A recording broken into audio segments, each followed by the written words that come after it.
talk about your health. Living a primal lifestyle. Now your hosts, Nico DeHaan and Paige Clark. Good morning, I'm Nico DeHaan. Welcome to Living a Primal Lifestyle, where we explore a return to a more balanced, natural, wild world. To recover our natural health, our rights, and our freedoms. And I'm Paige Clark. Good morning. Beautiful day here in downtown Clearwater. It's 72 degrees, going up to about 89, and we're in the summer pattern. So we're ready for it, though, aren't we? That's right, and we're ready for your questions, too. So if you have any questions, please contact me, Paige at tfnn.com. And me, Nico, at tfnn.com. We are also taking your phone calls at 877-927-6648. Nico, what'd you do this weekend? You got into the bushes a little bit, huh? Doing a little yard work on Memorial Day weekend. Well, actually, I did that last Monday, a week before. Oh. And about Thursday, I started getting a rash, and knew immediately it was poison oak, which I had got hit with a couple times before, but not like this. And I had survived poison ivy when I was a kid. The interesting thing about poison ivy, and I think this applies to poison oak too, is that once you get rid of it, it kind of stays in your body if you don't detox a lot. Well, that's a really important point that you just made, because that's what we need to understand, that what drugs do, they mask symptoms, but it doesn't remove the toxin. Yeah. Whereas homeopathy, a natural medicine that really our country and world was built on, removes the source and goes deeper. So it's real important. And I think some things we're going to talk about indicate that actually happens. And I think this is a great show today for us, because we just got through Memorial Day weekend. Hope you all had a really healthy, fun Memorial Day. But here we are between Memorial Day, we're into the peak of the summer. We've got the 4th of July coming up and so forth. So we wanted to kind of talk about those outdoor activities today. You know, sunscreens, how to be healthy in the sun, how to get rid of poison oak. Yeah. And my experience was, when I was a kid, I had poison ivy, and once I got rid of it, it seemed to come back about every year around the same time for about maybe 7 years. The last couple of years, not very much, but the spots would always come up where I got it. This time I got it, I was gardening, and I saw this vine creeping up, and I just pulled it. Luckily, I had gloves on. It's not my hands, but it got me all the way down my arm and a little bit on the other arm. Of course, in the evening, a lot of times I'll take a sauna, and had a sauna, and that actually made it a little worse.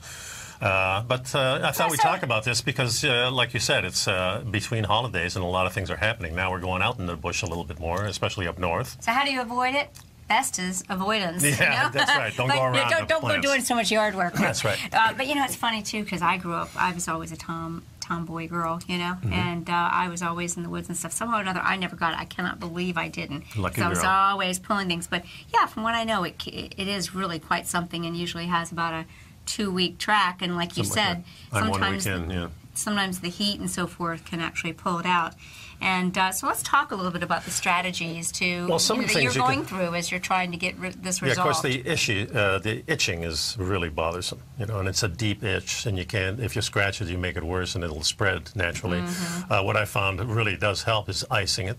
Right. That really does help. It takes the inflammation away for like a couple hours, and then you have to redo it. And that makes sense, because in Chinese medicine, it's a sign of heat and moisture. So a heat and moisture problem, and it's coming to the surface. So when you apply the opposite, yin-yang, you're going to get some results. Yeah, in fact, the heat will drive it in further, and the cold will actually take it out. And now this plant has 3 almond-shaped leaflets that grow together. That's how you can define it. It's called leaves of 3. Let them be. Yeah, let them be. That little thing. It's like red on black, friend of Jack. Right, that's for the coral snake. Red on yellow, kill a fellow. Oh, you know, those little wives' tale things are important. Yep. And if you can remember it when the snake is in front of you, that's really important. So some of the other things take several hours for the symptoms to appear. Mine really didn't appear until probably 2 or 3 days later. I had a little itch, didn't know what it was, and then, you know, all of a sudden I go, and then I remembered I was in the lawn. I was in the bushes, deep in the bushes. So, you know, let's say this. You go and you go to a doctor. What does the doctor do? They give you a diagnosis, something like contact dermatitis, which sounds fancy for you've been in contact with something that's caused an irritation in your skin. And, you know, the typical course may be cortisone creams, steroids, and antihistamines. Again, things that will alleviate the symptoms but may not actually help you resolve that poison exposure. No, I think the cortisone actually just that kind of masks it a little bit. You feel a little bit better, but it really doesn't help you heal. Mm-hmm. Here's the point. All this will mask the underlying issues and drive the poison into your body where it will be stored and might surface years later. Plus, you'll then be asking your body to eliminate the steroid and the cortisone creams. Mm-hmm. So let's look at some of the things that you're doing naturally to help yourself recover from this. So you mentioned that you've been icing, and we also know that as opposed to heat and wetness, things that are astringent, like witch hazel and apple cider vinegar. You might not like smelling like apple cider vinegar. You could even add a few drops of lavender, but you can make a little mister and spray on there as it starts to itch. Yeah, that'll be very helpful. Also, slippery elm bark is good for drawing the thistles and the splinters out of your body.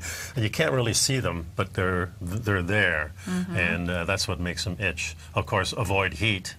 I made a mistake of going for an infrared sauna thinking it would help drive some of the poisons, but actually upon reading I found out that it was making it worse, so that's not good. Hey, I'm going to say take a bath. Yeah. And you can put lots of great things in the bath to be healing and to help you. It can be a tepid bath, I maybe found not so my hot. swimming pool actually helps too. Oh, sure. It's about 90 degrees right now, so it's not cool by any standard, but it's a lot cooler than the air, and it does feel good. And of course, I have a salt pool. I do the chlorine by salt, so actually the salt will help dry it out a little bit too. So in your bath, you could put coconut milk, coconut water, Epsom salts. Any of the salts, Himalayan, Epsom, again, they're going to have that drying and drawing effect. Yeah. It says add a tablespoon of slippery elm powder to a bucket of water and soak the infected areas. This relieves the itch almost instantly and lasts for an hour or two.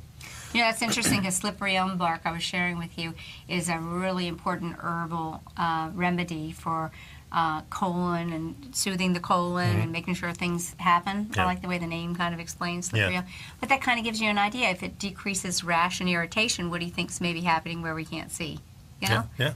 So, these things have multi-purposes. It says combine oatmeal and water in a blender and then cover the infected area with the paste, let it dry, and then rinse off with cool water. You can also make a mask of some kind.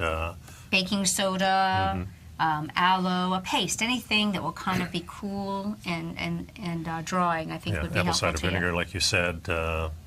Treat the inflammation, the conflicting opinions about the use of ice, but ice really helped me a lot. In fact, last night, I went to bed pretty early, and about 3 hours later I woke up and it was itching like crazy. And then I put some of the calamine on it that didn't seem to help it, so I laid out and put an ice pack on the areas, and maybe for about 15 minutes, and then I was able to fall asleep. Well, I know you're getting ready to go on your trip, so I'm looking forward to this getting better for you, and you find the resolutions, but we'll be right back after this short break. And the number here is 877-927-6648. Please pick up our Primal Edge and our Health Signals newsletter next week when I'm gone. We'll have a new one out here for you. And you got some great guests coming up next week. That's right. Welcome back, folks. This is Nico and Paige on Living a Primal Lifestyle. We're really talking about summertime problems that come up. Summertime fun, but summertime there's problems. Certain things, and I want to talk about bugs because, of course, the Zika virus is in the news, and they're linking that to mosquitoes. Whether they are or not, I don't think we really know because Zika's been around a long time. And mosquitoes have been around a long time. I think Zika virus is more related to vaccines, but well, vaccines could be one. The other thing is the use of poisons in the environment. These areas in Brazil, I know there was a lot of reports that they're using pesticides and fertilizers, and also using different things like pregnant women were given a certain certain vaccination, I think. That's what I was saying. They were vaccinated, and also a lot of the Zika is showing up in places where they actually released mosquitoes, and God knows how they bred those mosquitoes. But getting to this point, natural bug repellents can actually be more effective and much safer than the chemical cousins, so to speak. And these biting insects can dampen your summer fun, but we want you to know that you can find safe and effective bug deterrent remedies, and you can make them yourself. Yeah, Consumer Reports really says that only about 1/3 believe the products are safe on the market and for adults, and only about 23% of these products on the market for getting rid of the mosquitoes and biting insects are considered safe for kids. So you really have to be careful with children. And it's justified, folks, because the chemical DEET, which has been used in hundreds and hundreds of over-the-counter mosquito repellent preparations and so forth has been shown to cause human brain and nervous system function, and children are particularly at a risk of this, folks. So we want to look to something that doesn't hurt us, because again, as we know, our skin is our largest organ, and anything we put on our skin, we are in effect ingesting. So it was interesting, Nico, because, you know, as an aromatherapist, I really encourage people, just as I was sharing with you about spraying on your skin for the poison oak and ivy, you can make your own healthy repellents with simply a base of witch hazel that you can buy at your grocery store, and then add a couple of certain essential oils. And here's a little bit of a study that was done on the two top performing essential oils were eucalyptus, lemon eucalyptus, also citronella. Citronella is the species. And there was another substance called picaridin. Now, interestingly, I had never heard of picaridin. I haven't either. Picaridin is a synthetic chemical made from black pepper. Okay, so I say, why don't you just buy essential oil of black pepper? Usually, anytime the pharmaceutical company is looking for a way to make billions, they take something in nature and they alter it. And, you know, let's hope that this does, in fact, turn out to be a safe alternative, because I would rather see picaridin as a chemical additive to sunscreens than some of these others. And according to the overall assessment by the Environmental Working Group, which is a trusted source for safety, right now they show that the picaridin is a good DEET alternative with many of the same advantages, well, the same disadvantages. But if you'd like to really help get rid of your bugs and have a safe spray made, you know, look at lemon, eucalyptus, citronella, and black pepper, and you can have a great deterrent right there. Yeah, and some people aren't as susceptible to getting bitten as other people. I know I don't get bitten as much as my wife does when we're out, but I think it has a little bit to do with there's been some thoughts that the hormones, you know, affect it, and also possibly blood sugar levels at certain times could affect things. So let's talk about DEET, because this is used in most of the over-the-counter things, and about 30% of Americans use DEET every year. But there's reasons why you shouldn't use them. And it scares me because so many people are more afraid of the sprays than the bugs, because they're being told about all these viruses being spread by the bugs. But I feel that their risk is much higher exposing their skin. Yeah, it's sad. Well, of course, in children, the most frequent reported symptoms of DEET toxicity reported to the Poison Control Centers were lethargy, headaches, tremors, involuntary movements, and I guess that's a big tremor, seizures and convulsions, things like rashes, skin mucus, membrane irritation, transient numbing or burning of the lips, dizziness, disorientation, difficulty concentrating. These are all similar things, headaches and nausea. And also, where's this one from the Duke University Medical Center here? They're saying... they're saying the same thing, but another potentially harmful... memory loss, headaches, muscle fatigue, shortness of breath, muscle pain, joint pain, and tremors. Well, another potentially harmful chemical that you're seeing a lot of sprays is permethrin. And that's used for head lice a lot. You know, permethrin shampoos are used to get rid of head lice.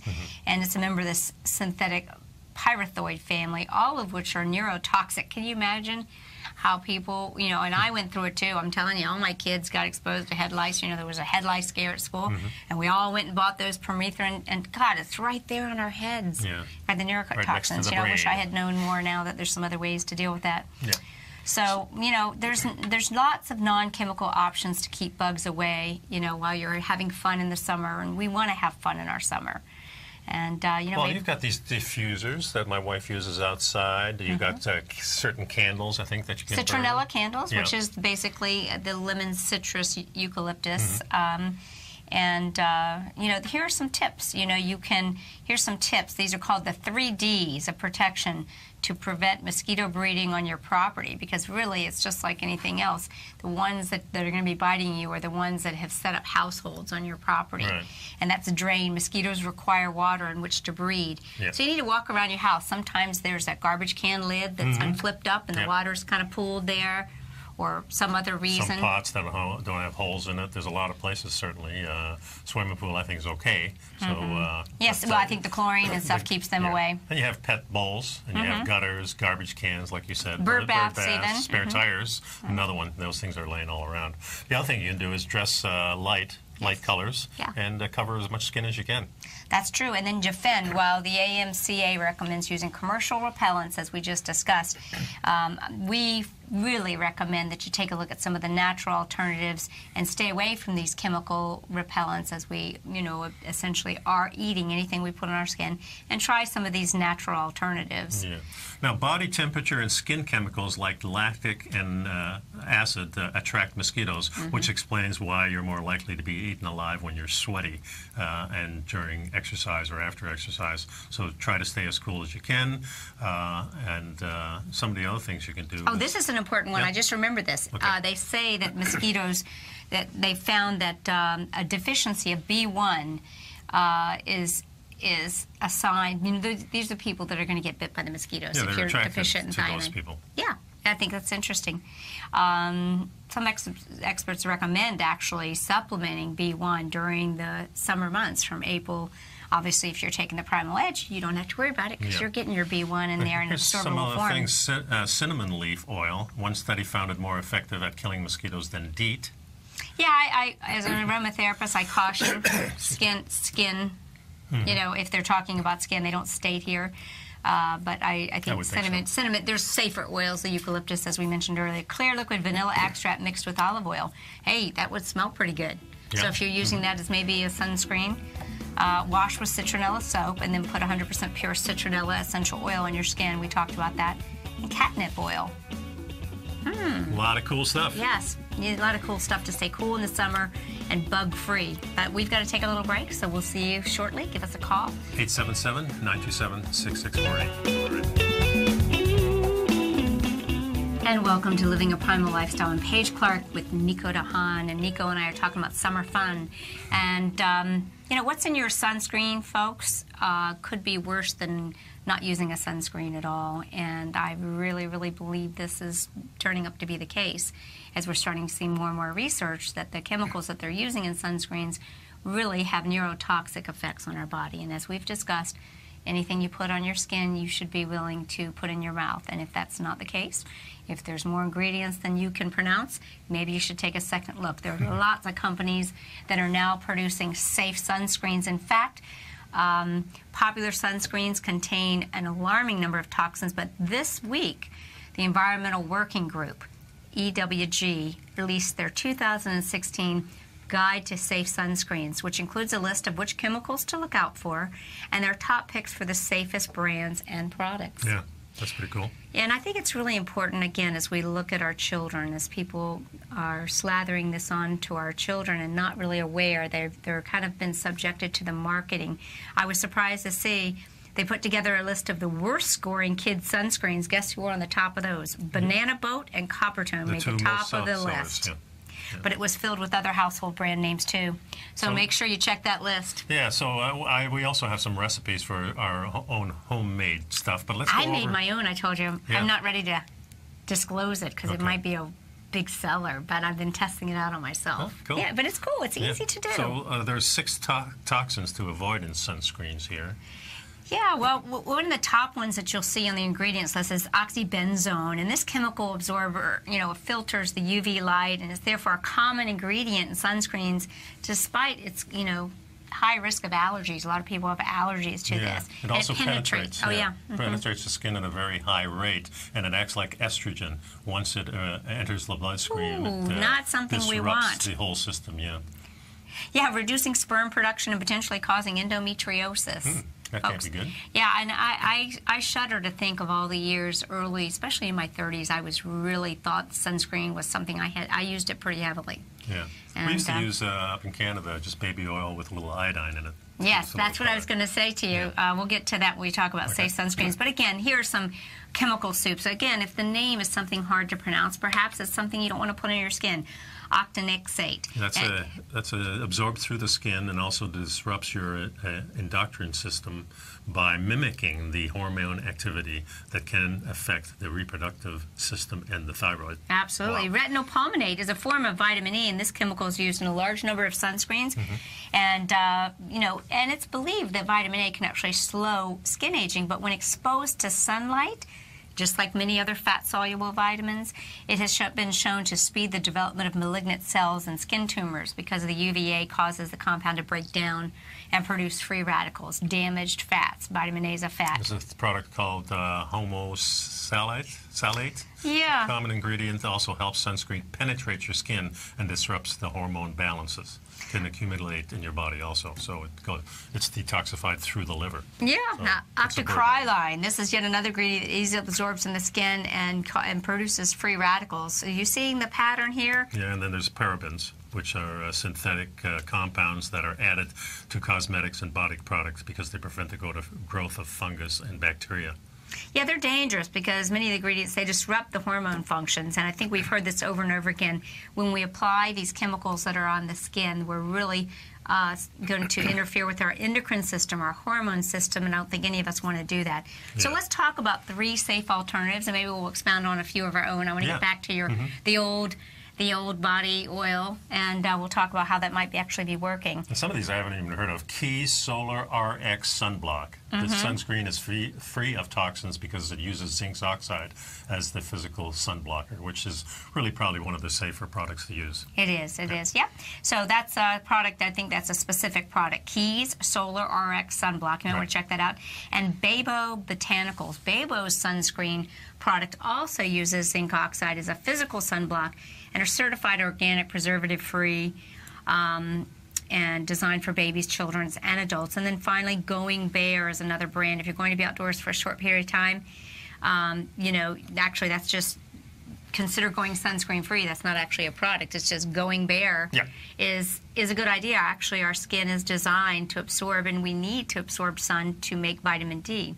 One of my suggestions is that when we are in the sun, to apply some moisture of water and then put a natural oil more on the saturated side so it doesn't get rancid, and enjoy a little bit of that moisture. Sealing the water in is really beneficial. But when you mentioned that about iodine and baby oil, in looking back at that now, I think it's a great idea to put the iodine, because I believe iodine is actually, first of all, we're all deficient in it. Secondly, it's actually a universal antioxidant. It's an antibacterial. And it's actually been used in anti-aging. If you Google iodine and anti-aging, it's rather interesting. Now, the baby oil, on the other hand, that's a mineral oil. It's not absorbed and used in the skin. I feel that I would, prefer to use another oil that's saturated, good for the skin, and you could use any of them. Coconut oil or something. Yeah, coconut oil. Coconut oil, and again, kind of melts, and then it solidifies and so forth. Avocado, exactly. Would be really and I've been messing with a bunch of different oils, and then also putting some antioxidant in it to protect it. Well, Dr. Axe had put us together his own formula here, and I've got it up, and it takes about 20 to 30 minutes to make. 10 drops of lavender, a tablespoon of pomegranate oil, 3/4 of a cup of coconut oil, 2 tablespoons of zinc oxide, 2 tablespoons of shea butter. Right. And a glass jar to put it all in. And that's the perfect thing, folks. You really can make, if you look at your skincare products as something that you make in your kitchen, you'll be in good shape. Because don't put anything on your skin that you wouldn't eat. And if you go in your kitchen, you can change your skin oils and have different scents based on what you want to do. How they make this is those products are put into a little jar, and you combine all the ingredients together except the zinc oxide.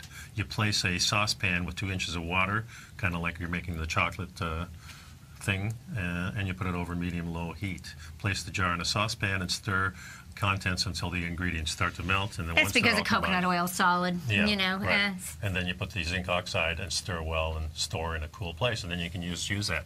So that's a pretty cool one. Oh, yeah, and I think that avocado oil, as you mentioned, is also a great oil. Yeah, it might even be better because people are allergic to nut oils. So if you want to, as good as coconut oil is, it's not the end-all. And avocado oil is a great oil to use too. And I like mixing it up. There's some benefits to using a lot of oils, the synergies, the quantum effect. Sometimes using things you get a better effect. Yeah. Using a little bit of I like the astaxanthin, because astaxanthin, the fat-soluble antioxidant, which is the red pigment that you see in salmon and flamingos and lobsters, is a wonderful internal sunscreen. So this is a great time of year to start taking astaxanthin capsules, 4 to 8 milligrams, and take those daily. But I experimented with it in my own homemade, so it turned my oil that I was making this weekend that had iodine in it, so it actually kind of created a bronzy red look, an Indian tan. So I'm gonna work on that formula a little bit. Who knows? Maybe it'll Send it to Donald Trump. He needs that. Yeah. Not orange enough, is he? Yeah, right. Yeah, we can let him try it out. Yeah, exactly. Folks, stick around. We got another segment coming up. Of course, please take a look at our Primal Edge and order that. It's $89 a month. We'll get it to your door, and it's really something that you need to stay healthy. That with a good diet is all you really need. And listen to the show, of course, and pick up my new newsletter. Got a new one coming out next week. We'll be right back, folks. Welcome back, folks. Nika and Paige here on Living a Primal Lifestyle. We're talking about summer things with bugs and sunscreen, and now we're going to grilling. Yeah, we want to talk about grilling and chilling. That's what we're going to do all summer long. We hope you will, too. Yes, we are. And we want to talk about grilling because there's a lot of things that can actually go wrong in your cooking if you make it the wrong way. And there's a lot of toxic chemicals that come from briquettes and things like that. Yeah, it's called heterocyclic amines, or HCAs. And folks, this is what we hear about when we talk about the grilling of meat, these toxic chemicals and byproducts. But the truth is, you can do certain things to help reduce these toxic chemicals over 50%. And it's as simple as starting with marinating your meat. And I see this is probably something you do. I know you grill a lot, don't you? Well, I use the broiler in the house too, but yeah, we do grill. It's the thing is, of course, you can make a lot of things ahead of time. In other words, partially cook, so you can still get that grilling taste, and put it on a real high heat for just a couple of minutes, and the steak comes out very nice. So when we talk about marinades, I just had a thought, because we know that marinades that have like apple cider vinegar in them are very effective at lowering these HCAs up to maybe, say, 50%. You said pre-cooking. That's really what something with a probiotic, exactly. with a microbiotic does. Yeah, the apple cider vinegar, the probiotics in it, the bacteria, healthy bacteria in it, are starting to break down the meat fibers for us. So that's a beautiful thought. It is. But we want to make sure when you make these marinades, we don't want you to go buy those rows and rows of factory-produced marinades. So I want to see if anyone tells us in the chat room why. Why would we not want to buy the bottled marinades? Because they're probably made from what? Soy oil. Yeah, soy oil is one. It could be just bad chemicals. Bad chemicals, high fructose corn syrup, toxic sugars. Make your own marinades and enjoy it. Just like you can make your own sunscreen, come up with your own concoctions, use what's in your kitchen, and you'll be fine. Yeah, and of course all these articles that we're talking about will show up in the newsletter. That's coming great. up. Not the next one, but the one after that. I'm usually about 2 weeks behind. But I want you to be able to do your own research on these things, so it'll sink in for a couple of weeks, and you can kind of think about it. And then if you get the newsletter, you can actually see what we're talking about and where we get this news from, because then you can dig deeper yourself if you want to. And our newsletter has great links, so you don't have to worry about where we've found this research. You can link and go further down the rabbit hole. But talking about a marinade, opt for thin vinegar or lemon juice-based marinades. How easy is that? Some vinegar, apple cider vinegar, some lemon, rich in herbs and spices. Play around with it. Have fun. Pick your favorites. You may exactly want to add turmeric and garlic, because those are 2 spices that have good evidence on lowering these damaging chemicals. Yeah. Now, one of the things, too, of course, you have to start with really good food. And that's one of the biggest problems. So if you're cooking with factory-formed meat, you're making one of the biggest grilling mistakes there is. Drugs are common in these. In the agriculture today, there are harmful medications that are in these cows. It's not really a good scenario any way you look at it. And there's a different inspection services that detect medications like ivermectin, which is an animal worm, or flunixin, a non-steroidal anti-inflammatory, penicillin, and ciprofloxacin, which is Cipro, the fluoride-based drugs. Folks, when we start cooking these foods, we're ingesting these. So as you know on this show, although we suggest that animal foods are part of a healthy diet, it's about eating the right parts of the animal, of which we don't really eat enough of. And it's also about making the right choices of where these are harvested and grown. So we really want to make those points. Yeah, for sure. I've often thought that just because you're burning the meat doesn't necessarily mean that it's carcinogenic. A lot of people say that, and I really think that probably it's what's in the meat. It's what's in the meat is more important, because a little charcoal on top. We use charcoal from husks to take poisons out of our body. So is this a natural way of your body, because the meat is burned and you eat some of that, it may be taking some of those toxins out? All those drugs that these animals are being fed. It's like one of my mentors, Daniel Pompa, says, Dr. Daniel Pompa, it's not the meat, it's what we do to the meat. So remember, if you're grilling meat, always choose grass-fed organic options and choose organic veggies to grill along with it. Yeah, now I see a lot of people when if they're using baked potatoes, or even if they're grilling fish, they grill it in some tin foil. Aluminum. Heavy metal. Foil, yeah. Not a good idea, folks. Wrapping potatoes or even fish in aluminum oil is with a dollop of butter is a fast, easy way to cook on the grill. But the problem is the aluminum foil has been shown to leak when exposed to high temperatures. And of course, on the grill, you're using high temperatures. And the World Health Organization is showing that we have extremely high levels of aluminum, between the aluminum foil, aluminum cookware that restaurants use. Many of them don't have high quality. Fluoride in the water from aluminum. Yeah, but and the aluminum in the sprays that are being used for weather manipulation has caused astronomical aluminum levels. It's very important that you work with someone knowledgeable in helping you to clean your body of that, because we have, I call it lipotoxicity.